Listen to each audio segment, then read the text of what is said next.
مسیح یسوع میں آپ سب کی سلامتی ہو۔ آئے ہم خدا کے کلام میں سے دیکھیں گے مقدس لوکا طبیب کی معرفت لکھا گیا انجیلی بیان اور اس کا 22 باب اور اس کی 39ویں آیت سے لے کر اس کی 46ویں آیت مقدسہ تک ہم دعوت کے کلام میں سے تلاوت کریں گے۔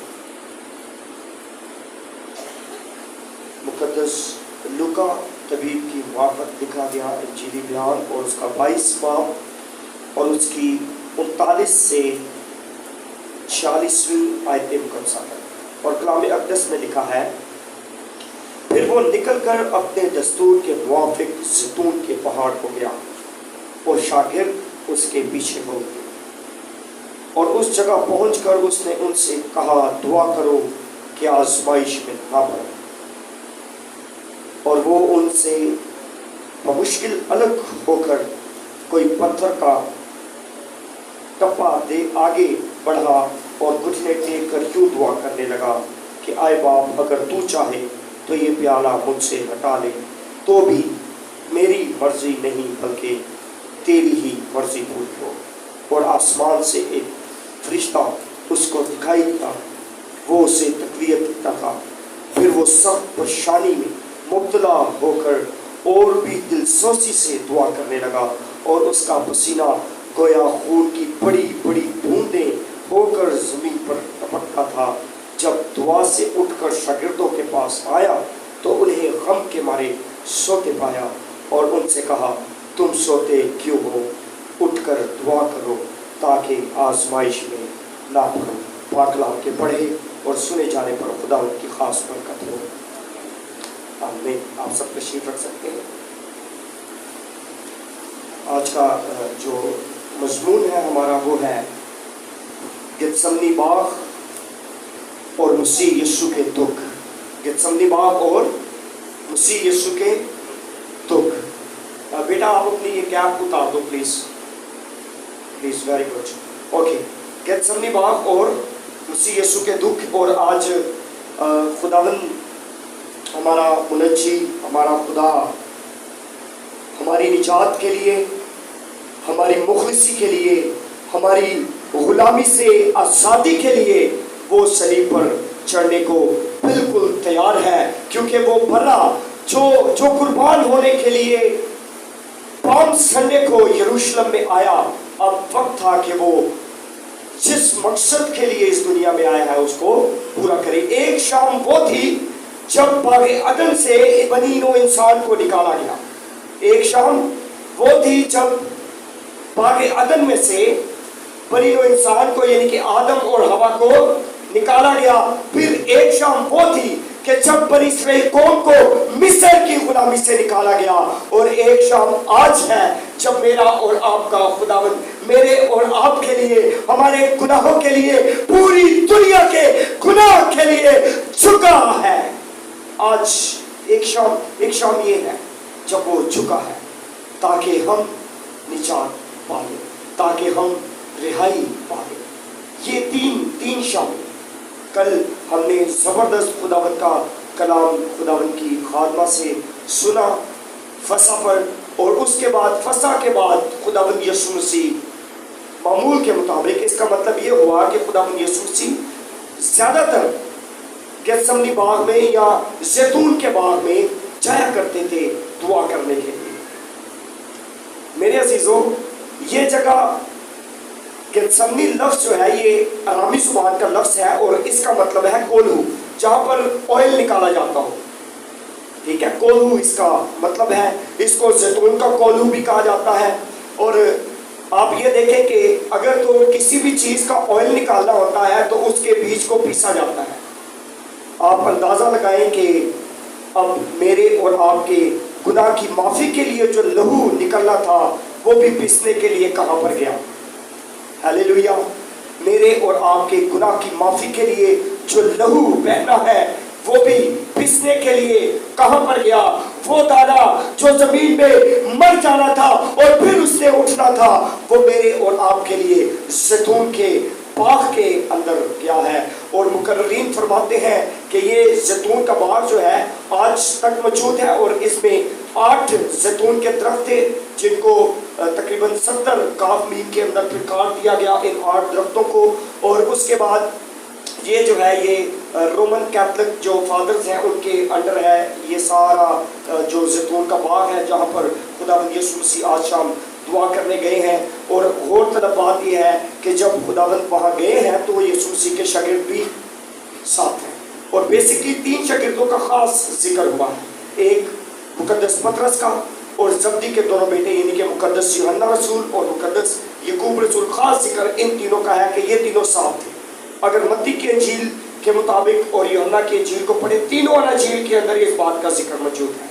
تینوں اناجیل، تینوں مصنفین جو ہیں وہ اس بات کی تصدیق کرتے ہیں کہ خداوند یسوع جو ہے وہ گتسمنی باغ میں یعنی زیتون کے باغ کے اندر گئے ہیں دعا کرنے کے لیے، اور شاگردوں کو بھی اس جگہ کا پتہ تھا، ان کو بھی معلوم تھا کہ خداوند یسوع مسیح اکثر اوقات یہاں جاتے ہیں، اور یہ باغ یسوع مسیح کی پسندیدہ جگہ ہے۔ اکثر اوقات ہماری پسندیدہ جگہ ہوتی ہے کھانے کی، ہماری جو پسندیدہ کھانے کے ریسٹورنٹس ہماری پسندیدہ ہوتی ہیں، گھومنے پھرنے کی جگہیں ہماری پسندیدہ ہوتی ہیں، دعا کرنے کی جگہ بڑی کم ہماری پسندیدہ ہوتی ہیں، لیکن خداوند کی یہ پسندیدہ جگہ تھی کیونکہ میرا آقا وہاں پر دعا کرنے کے لیے جایا کرتا تھا، اور آج بھی دعا کرنے گیا ہے۔ آپ غور کریں کہ خداوند یسوع مسیح کی زندگی کے اندر ایک خاص چیز ہے جو کبھی ان سے جدا نہیں، وہ ہے دعا، کبھی جدا نہیں۔ دعا خداوند یسوع مسیح کی لائف سے کبھی جدا، بلکہ ہر بات وہ اپنے شاگردوں کو بھی سکھاتے ہیں کہ جب تم دعا کرو، اور آج بھی 3 بار خداوند یسوع مسیح اپنے شاگردوں کے پاس ہے، 3 بار۔ لفظ دعا جو ہے یہ 3 حروف کا مجموعہ ہے، دال، عین اور الف۔ دال سے دل، عین سے عقل اور الف سے ایمان۔ جب بھی آپ دعا کریں اپنے پورے دل کے ساتھ، جب بھی آپ دعا کریں اپنی پوری عقل کے ساتھ، اور جب بھی آپ دعا کریں اپنے پورے ایمان کے ساتھ، اور دعا جو ہے یہ آزمائشوں پر غلبہ دیتی ہے۔ ہاللیلویا! دعا آپ کو ہر قسم کی آزمائش پر کیا دیتی ہے؟ اسی لیے تو خداوند یسوع مسیح کہہ رہے ہیں جاگو اور دعا کرو تاکہ آزمائش میں۔ اب یہ آزمائش میں جو شاگردوں نے پڑھنا تھا، یہ کون سی آزمائش تھی؟ یہ کون سی آزمائش تھی جس میں شاگردوں نے پڑھنا تھا؟ یہ آزمائش جب رومی سپاہیوں نے آنا تھا تو ان کے ساتھ جو لڑائی جھگڑا یا جنگ تھی اس کی آزمائش تھی، یسوع کو چھوڑ کر بھاگ جانے کی آزمائش تھی۔ یہ وہ آزمائش تھی جس کے بارے میں خداوند یسوع مسیح فرما رہے ہیں جاگو اور دعا کرو تاکہ آزمائش میں نہ پڑو۔ تو میرے عزیزوں، پہلی بات جو آپ نے سیکھی وہ یہ تھی کہ گتسمنی کا مطلب جو ہے یہ ارامی زبان کا لفظ ہے اور اس کا مطلب ہے کولو۔ سارے یاد ہو گیا کولو، ٹھیک ہے۔ دوسرے نمبر پہ جو بات آپ نے سیکھی کہ خداوند یسوع مسیح کی زندگی سے ایک خاص چیز کبھی جدا نہیں ہوئی، اور وہ کون سی تھی؟ دعا۔ اور تیسرے نمبر پہ ہم نے دعا کا مفہوم دیکھا کہ دعا جو ہے یہ کتنے حروف ہیں اور ان کا کیا مطلب ہے، اور آپ کو کیوں دعا کرنی چاہیے تاکہ آپ آزمائش میں نہ پڑے۔ یعقوب اپنے خط میں بڑی زبردست بات کرتا ہے، وہ کہتا ہے کہ جب ہم مقابلہ کریں گے ابلیس کا، دعا کریں گے تو وہ ہم سے بھاگ جائے۔ اگر آپ چاہتے ہیں کہ آپ کی زندگی سے شیطان اور اس کی فوجیں جاتی رہیں تو آج جھک جائیں اور دعا کرنا شروع کر دیں۔ اور تیسری بات کہ شاگردوں پر جو آزمائش آنی تھی وہ کون سی تھی؟ وہ رومی سپاہیوں کے ساتھ جنگ جھگڑے کی، اور دوسرے نمبر پر خداوند یسوع مسیح کو چھوڑ دینے کی آزمائش تھی۔ آج بھی جب ہم مصیبت کو دیکھتے ہیں، آج بھی جب ہم مشکل کو دیکھتے ہیں تو ہم خدا کے کام کو چھوڑ کر پیچھے ہٹ جاتے ہیں، ہم اپنی بیماریوں کو دیکھ کر خدا سے پیچھے ہٹ جاتے ہیں۔ کیوں بھائی؟ میرا خداوند آج بھی گھٹنوں کے بل ہے اور وہ ہمارے لیے بھی دعا کر رہا ہے، وہ آج بھی کہہ رہا ہے کہ جاگو اور دعا کرو تاکہ آزمائش میں نہ پڑو۔ وہ ہمارے لیے آج بھی دعا کر رہا ہے۔ آج بھی جب ہم اس زمین کے اوپر گناہ کرتے ہیں تو وہ اپنے ہاتھ لے کر چلا جاتا ہے باپ کے پاس کہ باپ دیکھ میں نے ان کے لیے کیل ٹھکوائے ہیں، کانٹوں کا تاج پہنا۔ آج بھی وہ میرے اور آپ کے گناہ کے لیے آسمان پر شفاعت کر رہا ہے۔ اصلی سردار کاہن وہ ہے۔ ہاللیلویا!